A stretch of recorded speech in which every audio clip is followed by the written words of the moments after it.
ദൈവത്തിന് സ്തോത്രം. ഇന്ന് നിങ്ങളുടെ മുമ്പാകെ വരുവാൻ വലിയവനായ ദൈവം എനിക്ക് ഭാഗ്യം തന്നിരിക്കുന്നു. എൻ്റെ പ്രാർത്ഥന ഇതാണ്. എൻ്റെ പ്രസംഗം അല്ല, എൻ്റെ അനുഭവ സാക്ഷ്യങ്ങളുടെ വിവരണം നിങ്ങളുടെ ജീവിതത്തിനകത്ത് രൂപാന്തരം ഉണ്ടാകട്ടെ. ഏതെങ്കിലും ഒരു തീരുമാനമെങ്കിലും എടുക്കുവാൻ സ്വർഗസ്ഥനായ ദൈവം നിങ്ങൾക്ക് ഇടയാക്കി തീർക്കട്ടെ എന്ന് പ്രാർത്ഥിക്കുന്നു. ഞാൻ എപ്പോഴും പ്രസംഗിക്കുന്നത് ഒരു ഫലിതം പറഞ്ഞുകൊണ്ടാണ്. എൻ്റെ കയ്യിൽ 300 ചില്ലുവാനും ഫലിതങ്ങളുണ്ട്. ഈ കഷണ്ടി തലയ്ക്കകത്ത് സൂക്ഷിച്ചു വെച്ചിരിക്കുകയാണ്. ഒരു ഫലിതം പറയാം. 2 ആഴ്ച മുമ്പ് ഞാനും എൻ്റെ ഭാര്യയും കൂടെ യാത്രയിലായിരുന്നു, പ്രസംഗിക്കാൻ പോയതാണ്. ഒരു വെള്ളിയാഴ്ച വൈകുന്നേരം മീറ്റിംഗ് കഴിഞ്ഞപ്പോൾ ഒരു അധ്യാപകനും അധ്യാപകൻ്റെ ഭാര്യയും മലയാളികളാണ്. അവർ ഞങ്ങളുടെ അവരുടെ ഒരു കഥ പറഞ്ഞു. 2 പേരും എവിടെയോ പോയിട്ട് തിരികെ വന്നു. വീട് തുറന്ന് അകത്തോട്ട് കയറിപ്പോരല്ലേ. അവർക്ക് 2 പേർക്കും വലിയ പേടിയാണ്. ഭാര്യ ചാടി ഒരു മേശപ്പുറത്ത് കയറി, ഭർത്താവും കൂടെ കയറി. എലി അവിടെ ഒരു മൂലയ്ക്ക് ഇരിക്കുക. എലിക്ക് പോകാൻ നിവർത്തിയില്ല. 2 മുറിയുണ്ട്, 2ഉം അടച്ചിട്ടിരിക്കുക. അവർ കയറി വന്ന കതവും അടച്ചു. അവർ കുറച്ചു നേരം നിന്നു. അത് കഴിഞ്ഞപ്പോൾ ഭർത്താവ് പറഞ്ഞു, മ്യാവ്. ഭാര്യ ചോദിച്ചു, എന്തോ ഈ പറയുന്നത്? അല്ല, അതിനെ ഞാൻ പേടിപ്പിക്കുക. ശ്രദ്ധിക്കണം, എലി ഓടുന്നത് പൂച്ചയുടെ മ്യാവു ശബ്ദം കൊണ്ടല്ല, പൂച്ചയുടെ അതിൻ്റെ ശരീരത്തിൻ്റെ മണവും അതിൻ്റെ രൂപവും ഒക്കെ കണ്ടിട്ടാണ്. നമ്മളും പിശാചിനെ ഓടിക്കണമെങ്കിൽ പിശാചിൻ്റെ അടുക്ക ചെന്ന് കഴിയുമ്പോൾ യേശു എന്ന് പറഞ്ഞാൽ പോകത്തില്ല, കുരിശ് കാണിച്ചാൽ പോകത്തില്ല, വേദപുസ്തകം കൈ കൊടുത്താൽ പോകത്തില്ല. ഞാൻ ഇതൊക്കെ കണ്ടിട്ടുണ്ട് കേട്ടോ. പിശാച് പിടിച്ച ചില ആളുകൾ കുരിശുമാല എടുത്ത് കൊടുക്കും, അവർ ദൂരെ കളയും. വേദപുസ്തകം കൊടുക്കും, വലിച്ചു കയറി ദൂരെ കളയും. ഈ കൊച്ചു പിശാചുണ്ട്, കൊച്ചു പിശാചൊക്കെ അങ്ങോട്ട് ചെല്ലുമ്പോഴത്തേക്ക് തീ തീ തീ എന്നൊക്കെ പറയും. അത് കൊച്ചു പിശാച. അല്ലെങ്കിൽ അങ്ങ് പോകാൻ പറയുമ്പോൾ അങ്ങ് പോകും. നല്ല പിശാച്, ചില മേച്ചുറായിട്ടുള്ള പിശാച്, മൂത്ത പിശാച് പോകത്തില്ല. അത് പോകണമെങ്കിൽ ദൈവമായിട്ട് ബന്ധമുള്ള ഒരാൾ കുരിശ് കാണിക്കുകയല്ല, വേദപുസ്തകം കൈ കൊടുക്കുകയല്ല, യേശുവുമായിട്ടൊരു ബന്ധമുള്ള ഒരു വ്യക്തിയാണ്. അവൻ പറയുമ്പോൾ ആ പിശാച് പോകും. ചിലപ്പോൾ എളുപ്പം പോയില്ല എന്ന് പറയാം, എനിക്കറിയാം ആ കാര്യം. ചിലപ്പോൾ അരമണിക്കൂറെടുത്ത് പ്രാർത്ഥിക്കേണ്ടി വരും, ചിലപ്പോൾ 1 മണിക്കൂർ. പക്ഷെ ഒരിക്കൽ അവസാനം പോകുക തന്നെ ചെയ്യും. ഇതാ എൻ്റെ ഇന്നത്തെ വിഷയം. ഭാരതം ദൈവശബ്ദം കേൾക്കണം. ഒരു വാക്യം ഞാൻ വായിക്കാം. 1 തിമോത്തിയോസ് 1-ാം അധ്യായത്തിൻ്റെ 15-ാമത്തെ വാക്യം. ക്രിസ്തു യേശു പാപികളെ രക്ഷിപ്പാൻ ലോകത്തിൽ വന്നു എന്നുള്ളത് വിശ്വാസ്യവും എല്ലാവരും അംഗീകരിപ്പാൻ യോഗ്യവുമായ വചനം തന്നെ. ആ പാപികളിൽ ഞാൻ ഒന്നാമൻ. ഇത് പൗലൂസിൻ്റെ കഥയാണ്. ഈ പറഞ്ഞതിൻ്റെ അർത്ഥം പൗലൂസ് ആ സമയത്തും പാപികളിൽ ഒന്നാമനാണെന്നല്ല, അദ്ദേഹം ഒരിക്കൽ ഒന്നാമനായിരുന്നു എല്ലാ വിധത്തിലും. ആളുകൾ എൻ്റെയൊക്കെ ചോദിക്കും, വർഗീസിൻ്റെ, ഞാൻ തന്നെ പറയും, എൻ്റെ അനുഭവം ഇത് തന്നെയായിരുന്നു. ഞാൻ ചെയ്യാതെ ഇരുന്ന 2 പാപങ്ങളേ ഉള്ളൂ. ഞാൻ കല്യാണം കഴിക്കുന്നതിന് മുമ്പ് ഒരു സ്ത്രീയെയും തൊട്ടിട്ടില്ല. കല്യാണം കഴിച്ച് കഴിഞ്ഞപ്പോഴാണ് എൻ്റെ ഭാര്യയെ തൊടുന്നത്. 2, ഞാൻ ആരെയും കൊന്നിട്ടില്ല. ബാക്കിയെല്ലാം നിങ്ങൾക്ക് ചിന്തിക്കാൻ കഴിയുന്ന സകല പാപവും ഞാൻ ധാരാളമായിട്ട് പച്ചവെള്ളം പോലെ മോന്തി കുടിച്ച് നടന്ന ഒരു മനുഷ്യനാണ്. ഞാൻ ജനിച്ചത് കേരളത്തിൽ പുനലൂരിനപ്പുറത്ത് അഞ്ചലിനപ്പുറത്ത് ആലഞ്ചേരി, ആലഞ്ചേരിക്കപ്പുറത്ത് ഏരൂരിനപ്പുറത്ത് പാണയം എന്ന് പറഞ്ഞ ഒരു സ്ഥലത്താണ്. ഒരു കൊച്ചു ഗ്രാമമാണ്. ഇപ്പോഴും എൻ്റെ പപ്പ മരിച്ചുപോയി. പപ്പായുടെ വീടിൻ്റെ അപ്പുറത്ത് വനമാണ്. അപ്പോൾ മനസ്സിലായിട്ടൊരു കാട്ടുപ്രദേശം. ഞാൻ 1-ാം ക്ലാസ്സിൽ പോയത് 5 കിലോമീറ്റർ നടന്നിട്ടാണ്. വഴിയില്ലാത്തടത്തൂടെ, തോട്ടത്തിൽ കൂടെ, വയലിൽ കൂടെ, തോട് കടന്ന് ഒക്കെ പോയി. അപ്പോൾ ഞാനൊരു കൊച്ചു ഗ്രാമത്തിൽ പിറന്നതാണ്. എനിക്ക് കൊച്ചുനാളിൽ മുതലേ പാപത്തോട് വലിയൊരു ആകർഷണം ഉണ്ടായിരുന്നു. എൻ്റെ പപ്പ സിഗരറ്റ് വലിക്കുമായിരുന്നു. എൻ്റെ പപ്പ തോട്ടം സൂപ്രണ്ടാണ്. പപ്പ സിഗരറ്റ് വലിക്കുമായിരുന്നു. സിഗരറ്റ് വലിച്ചും വെച്ച് ഈ സിഗരറ്റ് കുറ്റി അങ്ങോട്ട് എറിയും. പണയത്തുകാർക്ക് എല്ലാവർക്കും അറിയാം, ഏരുകാർക്ക് എല്ലാവർക്കും പ്രായമുള്ളവർക്കൊക്കെ എൻ്റെ പപ്പയെ അറിയാം. തോട്ട സൂപ്രണ്ടായതുകൊണ്ട് മാന്യനും ആയതുകൊണ്ട് എല്ലാവരും. പപ്പ അസാധാരണമായ മാന്യനായിരുന്നു. പപ്പയുടെ ഏക ദുസ്വഭാവം സിഗരറ്റ് വലിക്കുന്നതായിരുന്നു. അതും കുറച്ച് നാൾ കഴിഞ്ഞിട്ട് പിന്നീട് ഞാൻ അതിനെപ്പറ്റി പറയാൻ ശ്രമിക്കാം. അതും പപ്പ വിട്ടു. പപ്പ സിഗരറ്റ് വലിച്ചും വെച്ച് കളയുന്ന പപ്പായ്ക്കൊരു ചാരി കസേരയുണ്ട്. അത് കാലിലിങ്ങനെ പൊക്കി വെച്ചാൽ 11 മണിയാകുമ്പോൾ പപ്പായുടെ ജോലി കഴിയും. എല്ലാവരും ടാപ്പിങ്ങാരെല്ലാം പോയി കഴിയുമ്പോൾ പപ്പ അതിനകത്ത് കിടന്നുകൊണ്ട് അന്നത്തെ മനോരമ പത്രം വായിച്ച്, ആ മനോരമ പത്രവും വേദപുസ്തകവും അല്ലാതെ പപ്പായ്ക്ക് വേറെ ഒന്നും വായിക്കത്തില്ല. ഞങ്ങളുടെ വീട്ടിൽ ഗസ്റ്റൊന്നും വരത്തില്ല, കാരണം അങ്ങ് വനപ്രദേശമല്ലയോ. ഞങ്ങളുടെ പപ്പ വേറെ ആരുടെയും വീടുകളിലും പോകത്തില്ല. വല്ലപ്പോഴും ആഴ്ചയിൽ ഒരിക്കലോ 2 പ്രാവശ്യമോ അങ്ങനെ ജംഗ്ഷന് വരെ പോവും. അവിടെ ഒരു തുണിക്കടയുണ്ട്. ആ തുണിക്കടയിലിരിക്കും, കുറച്ചു നേരം ഇരിക്കും, ഒരു ചായയൊക്കെ കുടിക്കും, ബാക്കി 2-3 പേർക്കൂടൊക്കെ ചായയൊക്കെ വാങ്ങിച്ചു കൊടുക്കും. എന്നിട്ട് പപ്പ തിരിച്ചു പോരും. ഇത്രയേ ഉള്ളൂ പപ്പയുടെ ജോലി. ആ പപ്പ വലിച്ചിട്ട് കളയുന്നതായിട്ടുള്ള സിഗരറ്റ് കുറ്റി അവിടെ എഴിയാണ്, തടി, അന്നത്തെ കാലത്ത് തടി കൊണ്ടുള്ള എഴിയാണ്. ആ എഴിക്കകത്തൂടെ പപ്പ കളയുന്നതായിട്ടുള്ള സിഗരറ്റിൻ്റെ കുറ്റി അവിടെ കിടന്ന് പുക വിടുന്നത് ഞാൻ കാണും. ഇങ്ങനെ ഡാ ഡാ വാ ഡാ എന്ന് വിളിക്കുന്നത് പോലെ തോന്നും. എനിക്ക് 3-4 വയസ്സുള്ള, കാരണം ഞാൻ കണ്ടിട്ടുണ്ട് പപ്പ സിഗരറ്റ് വലിച്ചിട്ടും ഇങ്ങനെ ഉഴുന്നുവട വിടുന്നത് കണ്ടിട്ടുണ്ട്. അപ്പോൾ എനിക്കും ഒരാഗ്രഹം, ഒരു ഉഴുന്നുവട കിട്ടാൻ കൊള്ളാമെന്ന്. പപ്പ ആ മൂക്കിൽ കൂടെ വിടുന്നതും ഒക്കെ കണ്ടുകൊണ്ട് ഞാൻ ഈ സിഗരറ്റ് കുറ്റി എടുത്തുകൊണ്ട് പോയിട്ട് ഒരിക്കൽ പോവാണ്. അങ്ങോട്ട് ചെന്നപ്പോഴാണ് എൻ്റെ പെങ്ങൾ കണ്ടു ഞാനിങ്ങനെ പുറകെ പിടിച്ചിരിക്കുന്നത്. പെങ്ങൾ പറഞ്ഞു, അയ്യയ്യ ഞാൻ അമ്മച്ചെടുക്കെ പറയും. അപ്പോൾ എവിടെ ഒന്ന് പിണക്കാൻ പാടില്ലല്ലോ. ഞാൻ എവിടെ കൈക്ക് പിടിച്ചുകൊണ്ട് അങ്ങ് അപ്പുറത്തുള്ളൊരു കുറ്റിക്കാട്ടിൻ്റെ അവിടെ പോയിരുന്നുകൊണ്ട് ഞാൻ പറഞ്ഞു, രാജമ്മേ, ഇത് ഒരു പ്രത്യേകതരം സിഗരറ്റാണ്. ഇത് ആണുങ്ങൾ വലിച്ചാൽ സാധാരണ പുക വരും. പെണ്ണുങ്ങൾ വലിച്ചാൽ ആദ്യം ചുമന്ന പുക വരും, പിന്നെ പച്ച പുക വരും, പിന്നെ നീല പുക വരും. അവൾ പറഞ്ഞു, അങ്ങനത്തെ സിഗരറ്റൊന്നും ഇല്ല. അപ്പോൾ എനിക്കൊരു 5 വയസ്സ് കാണും, അവൾക്ക് 3 വയസ്സ് കാണും. ഞാൻ പറഞ്ഞു, നീ ഒന്ന് വലിച്ചേ, നിനക്ക് കാണാം ഇപ്പോൾ ചുമന്ന. അവൾ, ഞാൻ പറഞ്ഞു, ഇനിയും ചെന്ന് പറയാമെങ്കിൽ നിനക്ക് അടികൊള്ളും. അപ്പോൾ അവളെ ഞാൻ സ്വാധീനിച്ചിട്ട് ഞാൻ സിഗരറ്റ് വലിക്കാൻ തുടങ്ങി. ആദ്യമൊക്കെ വലിക്കാൻ പ്രയാസമായിരുന്നു. പക്ഷേ സാവധാനത്തിൽ ചോദ്യം, എന്നെ സിഗരറ്റ് വലി പഠിപ്പിച്ചത് ആരാണ്? നിങ്ങളുടെ മക്കളെയും നിങ്ങൾ പലതും പഠിപ്പിക്കുകയാണ്. ഞാൻ 5 സിനിമ ഉണ്ടാക്കിയിട്ടുണ്ട്. നിങ്ങൾ കാണണം, യൂട്യൂബിൽ കിടപ്പുണ്ട്. സ്വർഗം സന്തോഷിക്കുന്നു, ഹറി, ഇത്രയും അടിച്ചാൽ മതി. മലയാളം ക്രിസ്ത്യൻ സിനിമ അല്ലെങ്കിൽ മൂവി PG വർഗീസ് അടിക്കാമെങ്കിൽ ഞാൻ ഉണ്ടാക്കിയ 5 സിനിമയും യൂട്യൂബിനകത്ത് നിങ്ങൾക്ക് കാണാം. അപ്പോൾ അതിനകത്ത് എനിക്കിനി 6ാമത്തെ ഒരു സിനിമ ഉണ്ടാക്കണമെന്ന് ആഗ്രഹമുണ്ട്. ആ സിനിമയ്ക്കകത്ത് ഒരു ചെറിയ ഭാഗം പറഞ്ഞുതരാം. ഒരിടത്തൊരു വീട്, 2ാം ശനിയാഴ്ചയാണ്, സ്കൂളില്ല, അപ്പനും അമ്മയും 2 മക്കൾ. മൂത്ത പെണ്ണിന് 17 വയസ്സ്, ഇളയ ചെറുക്കന് 15 വയസ്സ്. 2ാം ശനിയായതുകൊണ്ട് സ്കൂളില്ല. രാവിലെ 6:30 ആയപ്പോൾ ഒരു വഴക്ക്, ആങ്ങളെയും പെങ്ങളും കൂടെ. 7 മണിയായപ്പോൾ അടുത്ത വഴക്ക്, 7:30 ആയപ്പോൾ 3ാമത്തെ വഴക്ക്, 8 മണിയായപ്പോൾ അടുത്ത വഴക്ക്, 8:30 ആയപ്പോൾ അടുത്ത വഴക്ക്. അമ്മയ്ക്കങ്ങ് സഹിക്കട്ടു. അമ്മ പറഞ്ഞു, മുടിഞ്ഞതുങ്ങളെ, ഈ വീട്ടിൽ നിങ്ങൾക്ക് വഴക്കുണ്ടാക്കാതിരിക്കാൻ വയ്യായോ? അന്നേരം മോള് തിരിഞ്ഞ് എന്നുകൊണ്ട് ഇങ്ങനെ പാവാട ഇങ്ങനെ പിടിച്ചോണ്ട് ചോദിച്ചു, എന്താ ഈ വീട്ടിൽ അപ്പനും അമ്മയ്ക്കും മാത്രമേ വഴക്കുണ്ടാക്കാവൂ, ഞങ്ങൾക്കൂടെ വഴക്കുണ്ടാക്കരുതോ? നിങ്ങൾ കാണിക്കുന്നത് പലതും നിങ്ങളുടെ മക്കൾ പഠിക്കുകയാണ്. സിഗരറ്റ് വലിക്കുന്നത്, ശപിക്കുന്നത്, കുറ്റം പറയുന്നത്, അടിക്കുന്നത്, മോഷ്ടിക്കുന്നത്, എന്തൊക്കെ ചെയ്യുന്നുണ്ടോ അതൊക്കെ നിങ്ങളുടെ മക്കൾ കാണുകയാണ്. അപ്പം ഞാനങ്ങനെ കൊച്ചുനാളിൽ തൊട്ട് സിഗരറ്റ് വലിക്കാൻ തുടങ്ങി. പക്ഷേ കുറച്ച് നാൾ കഴിഞ്ഞു കോളേജിൽ പോയി, സിഗരറ്റ് വലി അങ്ങ് കൂടി. സിഗരറ്റ് വലിച്ചാലും മതിയാവത്തില്ല. അന്ന് പാണ്ടിക്കാരുടെ ഒരു സിഗരറ്റ് ഒരുമാതിരി ചുരുട്ട് കിട്ടും. ആ ചുരുട്ട് വലിച്ചാൽ ഒരുവിധം തൃപ്തിയാവും. അതുപോലെ ഈ നിക്കോട്ടിൻ, സിഗരറ്റിന് നിക്കോട്ടിൻ്റെ 10 കള്ളം പറയത്തില്ല വർഗീസ്, 10 സിഗരറ്റ് ഒന്നിച്ചിരുന്ന് വലിച്ചാലും എനിക്ക് തലയ്ക്ക് പിടിക്കത്തില്ല. ആ അവസ്ഥയിൽ വന്നു. അപ്പോൾ എനിക്കൊരാഗ്രഹം, എൻ്റെ പപ്പായും അമ്മച്ചിയും ഭക്തരാണ്.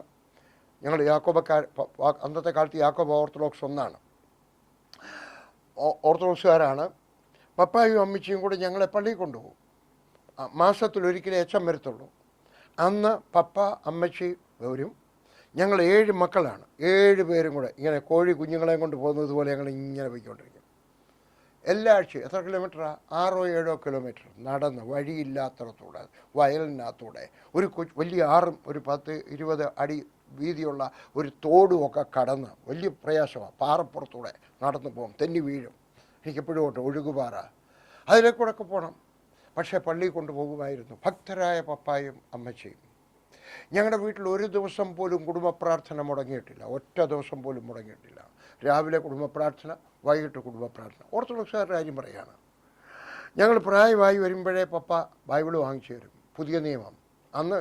ഇന്നത്തെ കിട്ടുന്ന പോലെ ഗിഡിയോൺസ് കയറ്റ ഫ്രീ ഒന്നുമില്ല. പപ്പ കാശ് കൊടുത്തിട്ട് വാങ്ങിച്ചു തരും. പപ്പ ശമ്പളം ഉള്ളതുകൊണ്ട് പപ്പ വാങ്ങിച്ചു തരും. 5ാം ക്ലാസ്സൊക്കെ കഴിയുമ്പോഴത്തേക്ക് മുഴുവൻ വേദപുസ്തകം വാങ്ങിച്ചു തരും. അതുകൊണ്ട് ഞങ്ങളെ വേദപുസ്തകം വായിക്കാൻ പഠിപ്പിച്ചു, പ്രാർത്ഥിക്കാൻ പഠിപ്പിച്ചു. കുറച്ച് ദിവസം മുമ്പ്, ഏകദേശം 1 വർഷം മുമ്പ്, എൻ്റെ പെങ്ങളുടെ മകൻ, എൻ്റെ അനന്തരവൻ്റെ ഒരു വീട് ഞാൻ സമർപ്പിക്കുകയാണ് കോഴഞ്ചേരി. ഞാൻ സമർപ്പിച്ചുകൊണ്ടിരിക്കുമ്പോൾ എൻ്റെ പെങ്ങളോടിരിപ്പുണ്ട്. ഞാൻ എൻ്റെ പെങ്ങളുടെയൊക്കെ ചോദിച്ചു, അവൾ ടീച്ചറാണ്, റിട്ടയർഡ് ടീച്ചറാണ്. ഞാൻ അവളൊക്കെ ചോദിച്ചു, അമ്മാളെ, നമ്മുടെ വീട്ടിൽ, പപ്പായുടെ വീട്ടിൽ എന്നെങ്കിലും ഒരു ദിവസമെങ്കിലും പ്രാർത്ഥന നടക്കാതെ ഇരുന്ന ഒരു രാവിലെയോ വൈകിട്ടോ ഓർമ്മയുണ്ടോ? അവൾ കുറച്ചു നേരം ആലോചിച്ചിട്ട് പറഞ്ഞു ഇല്ലെന്ന് പറഞ്ഞു. ഉണ്ടാക്കി പറഞ്ഞല്ല, എല്ലാ ദിവസവും 5 മണിയാകുമ്പോൾ പപ്പ എല്ലാവരും വിളിക്കും, എല്ലാവരും വന്നിരുന്നോണം. വൈകുന്നേരം ആഹാരത്തിന് മുമ്പേ കുടുംബ പ്രാർത്ഥന. ഒരു ചോദ്യം ചോദിക്കട്ടെ, പെന്തിക്കോസുകാരെ ഒരു ചോദ്യം ചോദിക്കട്ടെ, ബ്രദറുകാരെ ഒരു ചോദ്യം ചോദിക്കട്ടെ, മർത്തോമക്കാരെ ഒരു ചോദ്യം ചോദിക്കട്ടെ, യാക്കോബ ഓർത്തഡോക്സ് CSIക്കാരെ ഒരു ചോദ്യം ചോദിക്കട്ടെ, നിങ്ങളുടെ വീട്ടിൽ പ്രാർത്ഥനയുണ്ടോ? പ്രാർത്ഥന ഉണ്ടായിരിക്കണം. അത് ഞാൻ പിന്നീട് ഒരു ദിവസം പറയാം. അതിൻ്റെ ഗുണം, അതില്ലാത്തതിൻ്റെ ദോഷം ഞാൻ പറഞ്ഞുതരാം. അപ്പം ഞാൻ കൊച്ചുനാളിൽ തൊട്ട് ഇങ്ങനെ സിഗരറ്റ് വലിയൊക്കെ കൂടി കോളേജിൽ ചെന്ന് കഴിഞ്ഞപ്പോഴത്തേക്ക് ഞാൻ ചുരുട്ടുമൊക്കെ വലിക്കാൻ തുടങ്ങി. എനിക്കപ്പോഴത്തേക്കൊന്ന് വിടുതൽ പ്രാപിക്കണമെന്നൊരാഗ്രഹം ഇതിനകത്ത് വന്നു. കാരണം ഇതെൻ്റെ തലച്ചോറിനെ ബാധിച്ചു. കോളേജിൽ നിന്ന് ഞാൻ ഒളിച്ചോടിപ്പോയി. കാരണം കോളേജിൽ പഠിപ്പിക്കുന്നതൊന്നും മനസ്സിലാവുന്നില്ല. ഈ നിക്കോട്ടിൻ്റെ അമിതമായ സിഗരറ്റ് വലി കാരണം ഇതെൻ്റെ തലയ്ക്ക് കയറി പിടിച്ചതാണ്. അവൻ വിടുതൽ കിട്ടണമെന്നൊരാഗ്രഹം. ഞാനതുകൊണ്ട് ഹിന്ദു ക്ഷേത്രങ്ങളിൽ പോകാൻ തുടങ്ങി. ഞാൻ ഒരു മതത്തിൻ്റെയും ഒരു ജാതിയുടെയും ഒന്നും കുറ്റം പറയുന്ന മനുഷ്യനല്ല. ക്രിസ്ത്യാനികളുടെ പോലും ഒരു സഭാവിഭാഗത്തെ ഒരിക്കലും ഞാൻ കുറ്റം പറയത്തില്ല. ഞാൻ പല ക്ഷേത്രങ്ങളിലും പോയി, പല പള്ളികളിലും പോയി, പല കുരിശുമൂടുകളിലും പോയി, പല തീർത്ഥാടന സ്ഥലങ്ങളിലും പോയി. അപ്പോഴാണ് ഞാൻ അറിഞ്ഞത് മാവേലിക്കര KI വർഗീസ് മാപ്പിള മാനസിക ശാസ്ത്രാലയം, ചെറുകോൽ PO, മാവേലിക്കര. അഡ്രസ്സ് വരെ എനിക്ക് കാണാതറിയാം. അദ്ദേഹം ഹിപ്നോട്ടിസം പഠിപ്പിക്കുന്നുണ്ട്. ഞാൻ വിചാരിച്ചപ്പോൾ ഹിപ്നോട്ടിസം പിടിച്ചാൽ നേരെയാവും. ഞാൻ അദ്ദേഹത്തെ പോയി കണ്ടു. അദ്ദേഹത്തിൻ്റെ ഒരു പുസ്തകമുണ്ട്, അത് ഞാൻ വാങ്ങിച്ചു. 18 രൂപയ്ക്ക് ഒരു പുസ്തകമുണ്ട് മാജിക്ക് പഠിക്കാനുള്ള. ഞാനത് വാങ്ങിച്ചു. പക്ഷേ ഇതും എനിക്ക് വിടുതൽ തന്നില്ല. ഞാൻ മെസ്മറിസം പഠിച്ചു, ഇച്ചിരി മന്ത്രവാദമൊക്കെ പഠിച്ചു, കുറച്ചൊക്കെ, ഒത്തിരിയൊന്നുമില്ല, ഇച്ചിരി മന്ത്രവാദമൊക്കെ പഠിച്ചു. പക്ഷേ ഇതുകൊണ്ടൊന്നും എനിക്ക് വിടുതൽ കിട്ടിയില്ല. എനിക്ക് നിരാശയുണ്ടായതേ ഉള്ളൂ. അപ്പോൾ ഞാൻ വിചാരിച്ചു ദൈവമില്ല. ദൈവം ഉണ്ടെങ്കിൽ ഞാൻ ഇവിടെയൊക്കെ പോകുമ്പോൾ എവിടെയെങ്കിലും എന്നെ ദൈവം സഹായിക്കേണ്ടി തരുമോ? ഞാൻ ആത്മാർത്ഥമായിട്ട് അന്വേഷിക്കുകയാണ്. എൻ്റെ ഓർമ്മശക്തി നശിക്കാൻ തുടങ്ങി. ഞാൻ കോളേജിൽ നിന്നും ഒളിച്ചോടി ബോംബെയിലെത്തി. ബോംബെയിൽ ചെന്നപ്പം 10ാം ക്ലാസ് പഠിച്ച ഒരുത്തിന് എന്തോ ജോലി കിട്ടും. കോളേജിൽ പഠിച്ചത് തീർത്തില്ല. 3ാമത്തെ വർഷത്തിൽ ചെന്നിട്ട് 1ാം വർഷത്തെ പരീക്ഷയിൽ പാസ്സായിട്ടില്ല. അപ്പോൾ അതൊന്നും പറയാനൊക്കത്തില്ല. ഇംഗ്ലീഷില്ല, കണക്കെഴുതാൻ അറിയത്തില്ല. ഞങ്ങളാരും പപ്പായുടെ ജോലി കാരണം, പപ്പായോ ഞങ്ങൾ മക്കളോ ആരും ശരീരം കൊണ്ട് ജോലി ചെയ്യുന്നവരല്ല. പിന്നെന്തോ ചെയ്യും? അപ്പോഴാണ് പട്ടാളത്തിൽ ആളിനെ എടുക്കുന്നു. ഞാൻ പട്ടാളത്തിനകത്ത് ചെന്ന് കഴിഞ്ഞപ്പം നല്ല നീളവും പപ്പായും അമ്മച്ചി നല്ല ആഹാരം തന്നിട്ടുള്ളതുകൊണ്ട് നെഞ്ചുവിരിവ് ഉള്ളതുകൊണ്ട് പട്ടാളത്തിലെടുത്തു. പട്ടാളത്തിൽ കയറിയപ്പോൾ എനിക്ക് കള്ള് കുടിക്കാൻ അവസരം കിട്ടി. അതിന് മുമ്പ് ഒരിക്കലും കള്ള് കുടിച്ചിട്ടില്ല. അപ്പോൾ കള്ളുകുടി എൻ്റെ ഒരു ദുശീലം വല്ലാതെ എന്നെ കയറിപ്പിടിച്ചു. എൻ്റെ സിഗരറ്റ് വലിയുടെ എണ്ണം അങ്ങ് കൂടി. ഒരു ദിവസം നിങ്ങൾ വിശ്വസിക്കത്തില്ല, 120 Charminar cigarette, 12 packet Charminar cigarette ഒരു ദിവസം വലിക്കുമായിരുന്നു. ഒറ്റ ദിവസം. പട്ടാളത്തിൽ 4 ദിവസമാണ് കള്ള് കിട്ടുന്നത്, റം.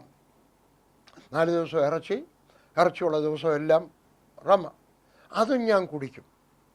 വൈകുന്നേരം അവധിയുള്ള ദിവസമൊക്കെ പകലും കുടിക്കും. ഇതിന് പൈസ എവിടെ നിന്നുണ്ടാവും? ഞാൻ ഓഫീസർ, ഒരു ക്ലർക്കാണ്. എവിടുന്ന് പൈസ ഉണ്ടാകും? പൈസ ഇല്ല.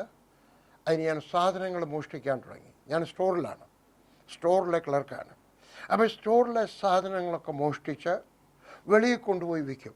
പട്ടാളക്കാർക്ക് വിശ്വസിക്കാൻ പ്രയാസമുണ്ടെങ്കിലും സ്റ്റോറിൽ ജോലി ചെയ്തിട്ടുള്ളവർക്കറിയാം മോഷ്ടിക്കാൻ ഒക്കുന്ന സ്റ്റോറുകളുണ്ട്. അതൊക്കെ മോഷ്ടിച്ച് വിറ്റു. അപ്പോൾ ഞാനൊരു കള്ളനായി. അമിതമായ സിഗരറ്റ് വലി, അമിതമായ മദ്യപാനം, പിന്നെ ഞാൻ മുമ്പേ പറഞ്ഞ 2 പാപങ്ങൾ ഒഴിച്ചുള്ള ബാക്കിയുള്ള പാപങ്ങളെല്ലാം അടിപിടി. എൻ്റെ അമ്മ കരയുന്നു, എൻ്റെ പപ്പ കരയുന്നു, എൻ്റെ സഹോദരിമാർ കരയുന്നു, എൻ്റെ സഹോദരന്മാർ കരയുന്നു. അപ്പോഴാ പപ്പായും അമ്മച്ചിയും കൂടെ വിചാരിച്ചു അവനെ ഒന്ന് നേരെയാക്കണമല്ലോ. എന്താ മാർഗം? ഒരു പ്രാർത്ഥിക്കുന്ന പെണ്ണിനെ പിടിച്ച് കെട്ടിച്ചാൽ അവനങ്ങ് നേരെയാവും. നമ്മുടെ മലയാളികൾക്കുള്ള ഒരു തെറ്റഭിപ്രായം അങ്ങനെ. അവൾ കഷ്ടപ്പെട്ടോളും, അവൾ കരഞ്ഞോളും, അവൾ കരഞ്ഞ് ദൈവത്തിന് കൃപ തോന്നും. അതുകൊണ്ട് അങ്ങനെ ഒരു പെങ്കൊച്ചിനെ കണ്ടുപിടിച്ചു. പക്ഷേ എനിക്കവളെ ഇഷ്ടപ്പെട്ടില്ല. എൻ്റെ ഭാവനയുണ്ടായിരുന്നു. പട്ടാളക്കാർക്കൊക്കെ ഒരു ഭാവനയുണ്ട്. അന്നത്തെ കാലത്ത് ഒരു സിനിമാ താരമാണ് മിസ് കുമാരി. അപ്പോൾ എനിക്കും ഒരു ഭാവനയുണ്ടായിരുന്നു. മിസ് കുമാരിയെ പോലുള്ള ഒരു പെണ്ണിനെ കിട്ടണം, നല്ല നീളം വേണം, നല്ല കുറുനരിയൊക്കെ, കുറുനരി എന്നാണ് തോന്നുന്നു പറയുന്നത്, ഇങ്ങനെ തലമുടിയൊക്കെ ഇങ്ങനെ സ്പ്രിങ് പോലെ കിടക്കണം, നടക്കുമ്പോൾ ഇതിങ്ങനെ ആടണം. ഭാവനക്കാരനാണ് ഞാൻ. ഓക്കെ, അങ്ങനെയുള്ള ഒത്തിരി സിനിമ കാണുന്നുണ്ട്, ഒത്തിരി ഭാവനയുണ്ട്. അങ്ങനെ ഒരു വേണം. പക്ഷേ പപ്പായും അമ്മച്ചും കൂടെ കണ്ടുപിടിച്ച പെണ്ണെന്തുകൊണ്ടെന്നറിയോ? വലിച്ചു നീട്ടി 5 അടി ഉയരം. അവളെ കാണുമ്പം പറയരുത് കേട്ടോ, പറയരുത്, ഇത് ടോപ്പ് സീക്രട്ടാണ്. വലിച്ചു നീട്ടിയ 5 അടി ഉയരം. അവളോട് ഇരിക്കുന്നെങ്കിലും ഇത് ഞാൻ പറയും കേട്ടോ.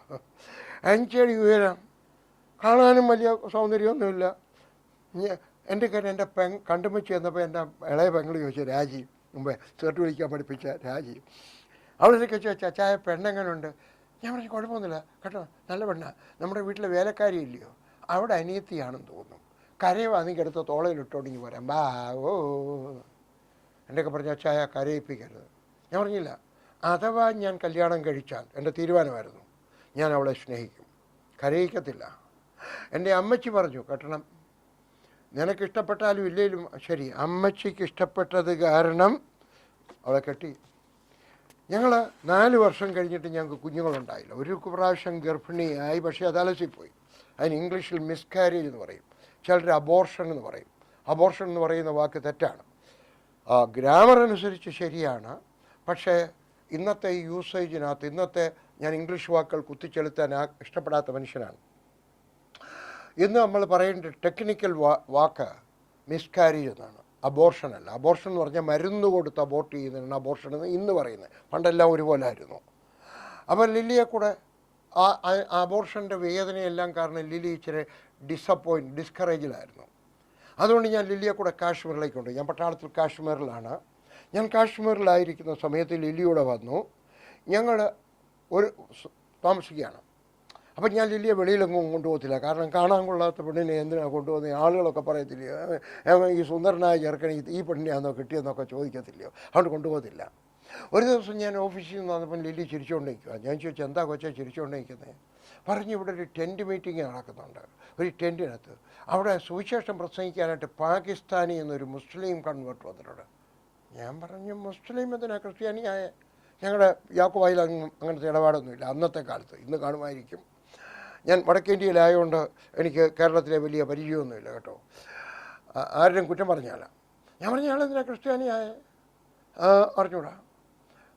ഞാൻ പറഞ്ഞ നമുക്ക് അവിടുത്തെ പ്രസംഗം കേൾക്കാൻ പോകണം. ലില്ലി മർത്തോമക്കാരിയാണ്, അവർക്ക് സുവിശേഷ താല്പര്യമൊക്കെ ഉള്ളവരാണ്. ലില്ലിയുടെ ആങ്ങളെ അധ്യാപകനാണ്, അതോടൊപ്പം തന്നെ സുവിശേഷം പ്രസംഗിക്കുന്ന ആളുമാണ്. ഞാൻ പറഞ്ഞു, ഞാൻ വരുന്നില്ല, ഞാൻ തന്നെ വേണമെങ്കിൽ സിനിമയ്ക്ക് കൊണ്ടുപോകാം. ലില്ലി പറഞ്ഞു വേണ്ട. ലില്ലി കരയാൻ തുടങ്ങി. അപ്പോൾ ആ സമയത്ത് ലില്ലി 2ാമത് ഗർഭിണിയായിരിക്കുകയാണ്. അപ്പോൾ ലില്ലി പറഞ്ഞു, കരയാൻ തുടങ്ങി. അപ്പോൾ ഡോക്ടർ എൻ്റെയൊക്കെ പറഞ്ഞിട്ടുണ്ട്, ലില്ലി എപ്പോഴും സന്തോഷിപ്പിച്ച് നിർത്തണം, കാരണം കരയോ വല്ലതും ചെയ്യുവാണെങ്കിൽ വീണ്ടും ഒരു ഗർഭം അലസിപ്പാനുള്ള സാധ്യതയുണ്ട്. എൻ്റെ വിചാരം അവൾ ഡോക്ടർക്ക് എങ്ങാണ്ട് കൈക്കൂലി കൊടുത്തിട്ട് എന്നെ കൊണ്ട് പറയിച്ചു. എപ്പോഴും സന്തോഷിപ്പിച്ച് നിർത്തണമെന്ന്. അതിക്കൊണ്ട് വലിയ പണിഷ്മെൻറ്റ് വല്ലതും ഉണ്ടോ? എന്തായാലും ശരി, ലില്ലിയെ ഹാപ്പി ചെയ്യാനായിട്ട്, സന്തോഷിപ്പിച്ച് നിർത്താനായിട്ട് ഞാൻ ലില്ലിയും കൂടെ ആ ടെൻറ്റ് മീറ്റിങ്ങിന് പോയി. ഏറ്റവും പുറകിൽ പോയിരുന്നു. എപ്പോഴും ആദ്യമായിട്ട് ചെല്ലുന്നവരൊക്കെ അങ്ങനെ ആയിരിക്കുമല്ലോ. ഏറ്റവും പുറകിൽ പോയിരുന്നു. ഞാൻ കേട്ടു, ജോർദാൻ ഖാൻ, പാകിസ്ഥാനിൽ നിന്ന് വന്ന മനുഷ്യൻ, അദ്ദേഹം തൻ്റെ സാക്ഷ്യം പറഞ്ഞിട്ട് പ്രസംഗിച്ചു. അസാധാരണമായ പ്രസംഗം. അന്ന് അദ്ദേഹം ജബൽപൂരിലാണ് താമസിക്കുന്നത്. ഇന്ത്യക്ക് പാർട്ടീഷൻ കിട്ടിയപ്പോൾ അദ്ദേഹം ഇവിടെ താമസിച്ചു കുടുംബത്തിലുള്ളവർക്ക്. അദ്ദേഹം ഭയങ്കരമായിട്ട് സിഗരറ്റ് വലിക്കും, സഹിക്കാൻ വയ്യാത്ത ആസ്മ. അതുകൊണ്ടാണ് വിചാരിച്ചു ആത്മഹത്യ ചെയ്യാം. അദ്ദേഹം റാവൽപിണ്ടി റെയിൽവേ സ്റ്റേഷനിൽ പോയിരിക്കുക, ട്രെയിൻ വരുന്നതും കാത്തുണ്ട്. ട്രെയിൻ വരുമ്പോൾ അതിൻ്റെ മുമ്പിൽ ചാടാനായിട്ട് അവിടെ വലിച്ചുകൊണ്ടിരിക്കുക. അന്നേരം ഒരാൾ ഒരു കടലാസ് ഇങ്ങനെ വിതരണം ചെയ്തു കൊടുത്തു. യേശുവിനെ പറ്റിയുള്ള കടലാസാണ്. അദ്ദേഹം അത് വാങ്ങിച്ചു. വായിച്ചു കഴിഞ്ഞുമ്പോൾ പറഞ്ഞു, യേശു ആരാണെന്ന് എനിക്കറിയാം, അതൊരു നബിയല്ലയോ, നബിക്ക് ആരെ എങ്ങനെ സഹായിക്കാൻ കഴിയും, കളഞ്ഞു. പക്ഷേ വേറെ ജോലിയൊന്നുമില്ല, ഇനി ട്രെയിൻ വരാൻ സമയമുണ്ട്. അതുകൊണ്ട് ആ കടലാസ് എടുത്ത് വായിച്ചു കഴിഞ്ഞുമ്പോൾ അയാൾ അതിൻ്റെ അവസാനം എഴുതിയിരുന്ന പ്രാർത്ഥന അദ്ദേഹം പ്രാർത്ഥിച്ചു. എന്താണത്? യേശു ക്രിസ്തുവിനെ രക്ഷിതാവായിട്ട് സ്വീകരിച്ചാൽ നിൻ്റെ പാപം മാറും, നിൻ്റെ ദുസ്വഭാവം മാറും, നീ ഒരു നല്ല മനുഷ്യനാവും. എന്തായാലും അതിൻ്റെ അവസാനം എഴുതിയിരുന്ന പ്രാർത്ഥന അദ്ദേഹം ഒന്ന് പ്രാർത്ഥിച്ചു. യേശുവേ, എൻ്റെ ഹൃദയത്തിലേക്ക് വരണമേ. യേശുവേ, നീ കാൽവറി ക്രൂശിൽ എനിക്ക് വേണ്ടി മരിച്ചു. അതിനകത്ത് എഴുതിയിട്ടുണ്ടായിരുന്നു. അദ്ദേഹം അതുപോലെ പ്രാർത്ഥിച്ചു. നീ കാൽവറി ക്രൂശിൽ മരിച്ചു, നിൻ്റെ ചോര ഒഴുക്കി, നിൻ്റെ ചോര പാപികളെ രക്ഷിക്കുന്നു. അങ്ങനെയാണെങ്കിൽ എന്നെയും രക്ഷിക്കണമേ. അദ്ദേഹം അത് പ്രാർത്ഥിച്ചു. അദ്ദേഹം പറഞ്ഞു, വലിയൊരു അത്ഭുതം ഉണ്ടായി. അത് കഴിഞ്ഞപ്പോൾ ഇനി സിഗരറ്റ് വലിക്കേണ്ടെന്നൊരു തോന്നൽ. പോക്കറ്റിലുണ്ടായിരുന്ന സിഗരറ്റ് എടുത്ത് ദൂരെ കളഞ്ഞു. അദ്ദേഹത്തിന് മാത്രമല്ല, ആസ്മയും സൗഖ്യം കിട്ടി. സൗഖ്യത്തെപ്പറ്റിയൊന്നും അതിനകത്ത് എഴുതിയിട്ടില്ലായിരുന്നു, പക്ഷേ അദ്ദേഹത്തിന് സൗഖ്യം കിട്ടി. പ്രസംഗം കഴിഞ്ഞപ്പോൾ അദ്ദേഹം വാതുക്കെ നിൽക്കുകയാണ്, വരുന്നവർക്കെല്ലാവർക്കും ഷേക്ക് ഹാൻഡ് കൊടുക്കാൻ. ഞാൻ വിചാരിച്ചു, ഈ മനുഷ്യന് ഞാൻ ഷേക്ക് ഹാൻഡും കൊടുക്കത്തില്ല. അയാൾ പറഞ്ഞത് സത്യമാണെങ്കിലും എന്തോ അകത്തെനിക്കൊരു കോപം ഉണ്ടായി അയാളോട്. കാരണം അയാൾ കൂടെ പറയായിരുന്നു, ഹേ പാപി, രക്ഷിക്കപ്പെടുക. എന്നെ പാപി എന്ന് കയറി വിളിക്കുക. പാപിയാണെന്ന് എനിക്കറിയാം. അതുകൊണ്ട് അയാളുള്ള വൈരാഗ്യം കൊണ്ട് ഞാൻ ആ വാതിലിൽ കൂടെ ഇറങ്ങാതെ ഒരു സൈഡിലുള്ള വാതിൽ കൂടെ വെളിയിലിറങ്ങി. അന്ന് അവിടെ ഒരു മിലിറ്ററി ഓഫീസർ ഇപ്പോൾ ഉണ്ടായിരുന്നു. പറഞ്ഞു, വർഗീസ്, എൻ്റെ വണ്ടിക്കകത്തോട്ട് കയറിക്കോ, ഞാൻ നിന്നെ വീട്ടിലിറക്കിയേക്കാം. അതൊക്കെ എന്നെ അറിയാം. അങ്ങനെ വേറെ ഒരു 10-25 പേരൂടെ കയറി. ആ വണ്ടി കൊച്ചു വണ്ടിയാണ്, പിക്കപ്പ് വാൻ എന്ന് പറയുന്നത് പോലുള്ള ഒരു വണ്ടി. അതിനകത്ത് ഞങ്ങൾ കയറിയിരുന്നു. ഞാൻ ആ ആൾക്കൂട്ടത്തിനകത്ത് ഏകനായിരുന്നു. കാരണം ഞാൻ പാപബോധം കൊണ്ട് കൊച്ചുനാളിൽ മുതൽ ചെയ്ത പാപങ്ങൾ ഞാൻ കണ്ടു. അമ്മച്ചിയുടെ അച്ചപ്പ പാത്രത്തിൽ നിന്നും പാട്ടയിൽ നിന്നും അച്ചപ്പെടുത്തിൽ നിന്ന് ഞാൻ കണ്ടു. പപ്പ പ്രാർത്ഥിക്കുന്ന സമയത്ത് കണ്ണു തുറക്കത്തില്ല. പപ്പായുടെ ചെന്നിട്ട് പേഴ്സിനകത്തു നിന്ന് 4 അണ എടുക്കുന്നത്, 1 അണ എടുക്കുന്നത് ഞാൻ കണ്ടു. അന്ന് 1 അണ എന്ന് പറയുന്നതൊക്കെ വളരെ വില കൂടുതലാണ്. ഒരു ചായക്ക് 1/2 അണ പോലും ഇല്ലാത്ത കാലം, 1/2 അണ. അതുകൊണ്ട് ഞാനിതൊക്കെ എടുക്കുന്നത് ഞാൻ കണ്ടു. കൊച്ചുനാളി മുതൽ ചെയ്തിട്ടുള്ള പാപങ്ങളെല്ലാം കൂടെ ഞാൻ കണ്ടപ്പോൾ ഞാൻ കരയാൻ തുടങ്ങി. ഞാൻ പറഞ്ഞു, ഞാനൊരു മഹാപാപിയാണ്, ആര് എന്നെ ഈ പാപത്തിൽ നിന്ന് രക്ഷിക്കും? അന്നേരം ജോർദാൻ ഖാൻ പറഞ്ഞ 2-3 വാക്യങ്ങൾ എൻ്റെ തലച്ചോറിനകത്ത് വന്നു. ഇതാ ഞാൻ വാതിക്കൽ നിന്ന് മുട്ടുന്നു, ആരെങ്കിലും എൻ്റെ ശബ്ദം കേട്ട് ഹൃദയത്തിൻ്റെ വാതിൽ തുറന്നാൽ ഞാൻ അകത്ത് വരും. വേറൊരു വാക്യം ഞാൻ കേട്ടു. ഞാൻ വാതിക്കൽ നിന്നിട്ട് വേറൊരു വാക്യം കേട്ടു, ഞാൻ നിനക്ക് പുതിയൊരു ഹൃദയം തരും. അതാണ് ഞാൻ അന്വേഷിച്ചുകൊണ്ടിരുന്നത്. പാപം ചെയ്യാത്ത, കള്ളു കുടിക്കാത്ത, സിഗരറ്റ് വലിക്കാത്ത, അമ്മച്ചിയെ കരയിപ്പിക്കാത്ത, പപ്പായെ കരയിപ്പിക്കാത്ത, ഭാര്യയെ കരയിപ്പിക്കാത്ത ഒരു ഹൃദയം, സൽസ്വഭാവിയായ ഹൃദയം. ഞാനും ചോദിച്ചു, ഒന്നുമല്ലെങ്കിൽ കർത്താവെ, ഞാൻ മാമോദീസ വെള്ളം വീണ ചെറുക്കനല്ലേ? ആ ജോർദാൻ ഖാൻ മുസ്ലിം ഒരു പ്രാർത്ഥിച്ചപ്പോൾ അയാളെ രക്ഷിച്ചെങ്കിൽ എന്നെയും രക്ഷിക്കത്തില്ലയോ? ജോർദാൻ ഖാൻ പറഞ്ഞതുപോലെ. അതുവരെ ഞാൻ ഈ മാനസാന്തരത്തിൻ്റെ പ്രാർത്ഥന കേട്ടിട്ടില്ല. ഞങ്ങളുടെ യാക്കോപ്പള്ളിയിലൊന്നും അന്നില്ല കേട്ടോ. അവിടെയൊക്കെ മാനസാന്തരം എന്നൊരു വാക്കില്ല, രക്ഷിക്കപ്പെടുക എന്നൊരു വാക്കില്ല. നല്ലവനായിത്തീരണം, കുമ്പസാരിക്കണം, പിന്നെ നല്ലവനായിട്ട് ജീവിക്കണം, അത്രയേ ഉള്ളൂ. ഞാൻ പള്ളിയിലെ കപ്പിയാരുമായിരുന്നു കേട്ടോ, ശുശ്രൂഷക്കാരനുമായിരുന്നു. ഞാൻ എത്രയോ പ്രാവശ്യം കുമ്പസാരിച്ചിട്ടുണ്ട്, പല അച്ഛന്മാരുടെ അടുക്കലും കുമ്പസാരിച്ചിട്ടുണ്ട്. പക്ഷേ എനിക്കൊരു വിടുതലുണ്ടായിട്ടില്ല. ഞാൻ പ്രാർത്ഥിച്ചു, യേശുവേ, ജോർദാൻ ഖാൻ പ്രാർത്ഥിച്ചതുപോലെ ഞാൻ പ്രാർത്ഥിച്ചു, എൻ്റെ ഹൃദയത്തിലേക്ക് വരണമേ. ഇന്നു മുതൽ നീ എൻ്റെ ദൈവം, ഞാൻ നിനക്കായിട്ട് ജീവിക്കും. നീ കാൽവറി ക്രൂശിൽ മരിച്ചത് പാപികളെ രക്ഷിക്കാനാണല്ലോ. എൻ്റെ പാപത്തിൽ നിന്ന് എന്നെ രക്ഷിച്ച് എന്നെ നല്ലൊരു മനുഷ്യനാക്കി തീർക്കണം. പ്രാർത്ഥന നിർത്തി. എൻ്റെ മനസ്സിനകത്ത് വലിയൊരു സമാധാനം. ഞാൻ ഉറഞ്ഞ ഒരു മനുഷ്യനെ പോലെ വണ്ടിക്കകത്തിരിക്കുക. കുറച്ച് കഴിഞ്ഞപ്പോൾ എന്നെ ആരാണ്ട് തോളത്ത് തട്ടി. എൻ്റെയൊക്കെ പറഞ്ഞു, പട്ടാളത്തിലെ റാങ്ക് അനുസരിച്ച് ഹൗൽദാർ സാബ്. ഞാൻ നോക്കിയപ്പോഴാണ് ഡ്രൈവറാ. വണ്ടിക്കകത്തുനിന്ന് എല്ലാവരും ഇറങ്ങിപ്പോയി കഴിഞ്ഞിരുന്നു. ഞാൻ അറിഞ്ഞില്ല അവരെല്ലാം ഇറങ്ങിപ്പോയത്. അദ്ദേഹം ഡ്രൈവർ പറയാണ്, ഹൗൽദാർ സാബ്, സാറേ ഇറങ്ങിയാട്ടെ, എനിക്ക് എൻ്റെ വീട്ടിൽ പോകണം. എനിക്ക് വലിയ സന്തോഷം. എല്ലാവരും പോയി. ഞാൻ വണ്ടിക്കകത്തുനിന്ന് ചാടി ഇറങ്ങി. ഇപ്പോഴും എനിക്ക് ഓർമ്മയുണ്ട്. ഞാനിട്ടിരുന്ന പാൻറ്റിൻ്റെ നിറം എനിക്ക് ഓർമ്മയുണ്ട്. ഞാനിട്ടിരുന്ന ഷൂസിൻ്റെ നിറം എനിക്ക് ഓർമ്മയുണ്ട്. ഞാൻ ധരിച്ചിരുന്ന ഷർട്ടിൻ്റെ നിറം എനിക്ക് ഇപ്പോഴും നല്ലത് ഓർമ്മയുണ്ട്. ഞാൻ ഭാരം പോയ ഒരു ഫുട്ബോൾ പോലെ, ഫുട്ബോളിൻ്റെ ഭാരമില്ലെന്ന് എനിക്കറിയാം, അതുപോലെ ഞാനിങ്ങനെ ആകാശത്തോടെ നടക്കുന്നത് പോലെ ഞാൻ ഓടി വീട്ടിൽ ചെന്നു. എൻ്റെ ഭാര്യയോട് പറഞ്ഞു, ഞാൻ രക്ഷിക്കപ്പെട്ടു. ഡൽഹി പറഞ്ഞു, ഭാര്യ, ഒരു കല്ലിനെ രക്ഷിക്കാൻ, മാനസാന്തരപ്പെടുത്താൻ ദൈവത്തിന് കഴിയും, എനിക്കറിയാം. അച്ചായനെ ആരും മാനസാന്തരപ്പെടുത്തത്തില്ല. കാരണം അച്ചായൻ കല്ലിനേക്കാൾ വളരെ കട്ടിയുള്ള ഒരു ഹൃദയത്തിൻ്റെ ഉടമയാണ്. ദൈവമുണ്ടോ? എവിടെ ദൈവം? ദൈവത്തെ പുഴുത്ത ചിത്ത, കൊച്ചു ചിത്തയല്ല, പുഴുത്ത ചിത്ത വിളിക്കുന്നവനായിരുന്നു ഞാൻ. ഡൽഹി പറഞ്ഞു, ഞാൻ വിശ്വസിക്കത്തില്ല. എന്തായാലും ഇച്ചിരി കഴിഞ്ഞപ്പോൾ വിശ്വസിച്ചു. ഞങ്ങൾ വീട്ടിലോട്ട് കയറിയിട്ട് ഞാൻ പറഞ്ഞു നമുക്കൊന്നുകൂടെ പ്രാർത്ഥിക്കാം. യേശുവിനെ ഞങ്ങളുടെ വീട്ടിലേക്ക് സ്വീകരിച്ചു. ഒന്ന്, യേശുവിനെ ഞാൻ എൻ്റെ ഹൃദയത്തിലേക്ക് സ്വീകരിച്ചു.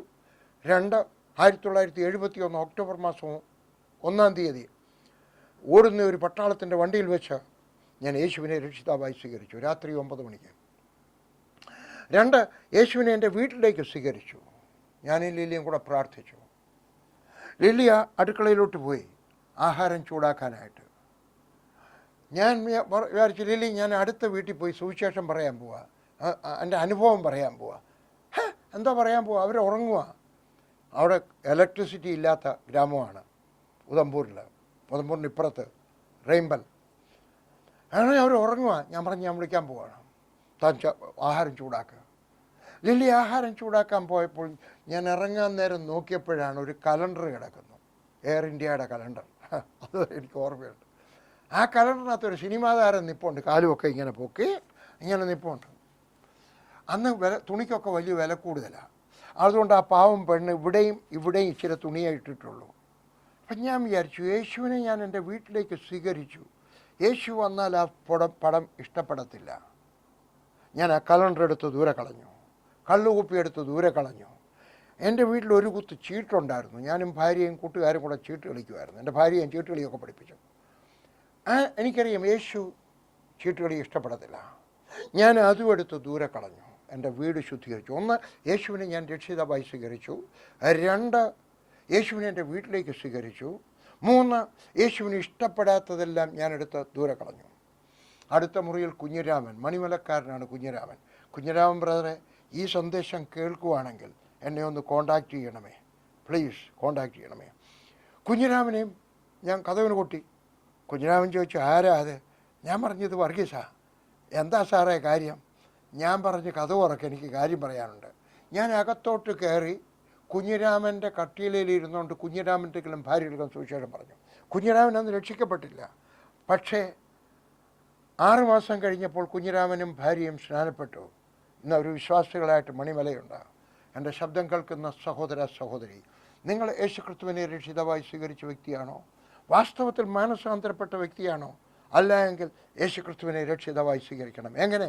ഞാൻ പ്രാർത്ഥിച്ചതുപോലെ, ജോർദാൻ ഖാൻ പ്രാർത്ഥിച്ചതുപോലെ നിങ്ങളും പ്രാർത്ഥിക്കണം. യേശുവേ, എൻ്റെ ഹൃദയത്തിലേക്ക് വരണമേ. നീ കാൽവറി ക്രൂശിൽ മരിച്ചു എന്ന് ഞാൻ വിശ്വസിക്കുന്നു. അതുകൊണ്ട് എൻ്റെ ജീവിതത്തിനകത്ത് രൂപാന്തരം ഉണ്ടാകട്ടെ. യേശുവിൻ്റെ അനുഗ്രഹം എനിക്ക് വേണം. യേശുവിനോട് പ്രാർത്ഥിച്ചാൽ എന്നെ രക്ഷിച്ചതുപോലെ, ജോർദാൻ ഖാനെ രക്ഷിച്ചതുപോലെ നിങ്ങളെയും രക്ഷിക്കും. ഞാനൊന്ന് പ്രാർത്ഥിക്കട്ടെ. നിങ്ങൾ യേശുവിനെ രക്ഷിതാവായി സ്വീകരിക്കും. ഈ സമയത്ത് സ്വീകരിക്കുവാൻ ആഗ്രഹിക്കുന്നെങ്കിൽ ഞാൻ ഈ പറയുന്ന പ്രാർത്ഥനയെ അതുപോലെ പ്രാർത്ഥിച്ചാട്ടെ, കണ്ണടച്ചാട്ടെ. യേശുവേ, നിങ്ങൾ ഒരിക്കൽ പ്രാർത്ഥിച്ചതാണെങ്കിലും ഒന്നുകൂടെ പ്രാർത്ഥിച്ചാട്ടെ. യേശുവേ, നീ എൻ്റെ ഹൃദയത്തിലേക്ക് വരണമേ. നീ കാൽവറി ക്രൂശിൽ മരിച്ചു, നീ അവിടെ ചോരയൊഴുക്കി. നിൻ്റെ ചോരയ്ക്ക് ഒരു പാപിയെ രക്ഷിക്കുവാൻ കഴിയുമെന്ന് ഞാൻ വിശ്വസിക്കുന്നു. പറഞ്ഞാട്ടെ. അതുകൊണ്ട് നിൻ്റെ ചോരയാൽ എന്നെ കഴുകി എൻ്റെ ഹൃദയത്തിലേക്ക് വരണമേ. ഇന്നു മുതൽ നീ എൻ്റെ ദൈവം, ഞാൻ നിനക്കായി ജീവിക്കും. യേശുവിനോട് പറഞ്ഞാട്ടെ. യേശുവെ, അനുഗ്രഹിക്കണമേ. ദൈവകൃപ എനിക്ക് വേണം. മാനസാന്തരപ്പെടണം. ദൈവവൈതലായി ജീവിക്കണം. സഹായിക്കണം. യേശുവിൻ്റെ നാമത്തിൽ ആമേൻ, ആമേൻ. ഈ കർത്താവ് നിങ്ങളെ അനുഗ്രഹിക്കട്ടെ. യേശുവിൻ്റെ പൈതലായിട്ട് ജീവിക്കണം. ആമേൻ.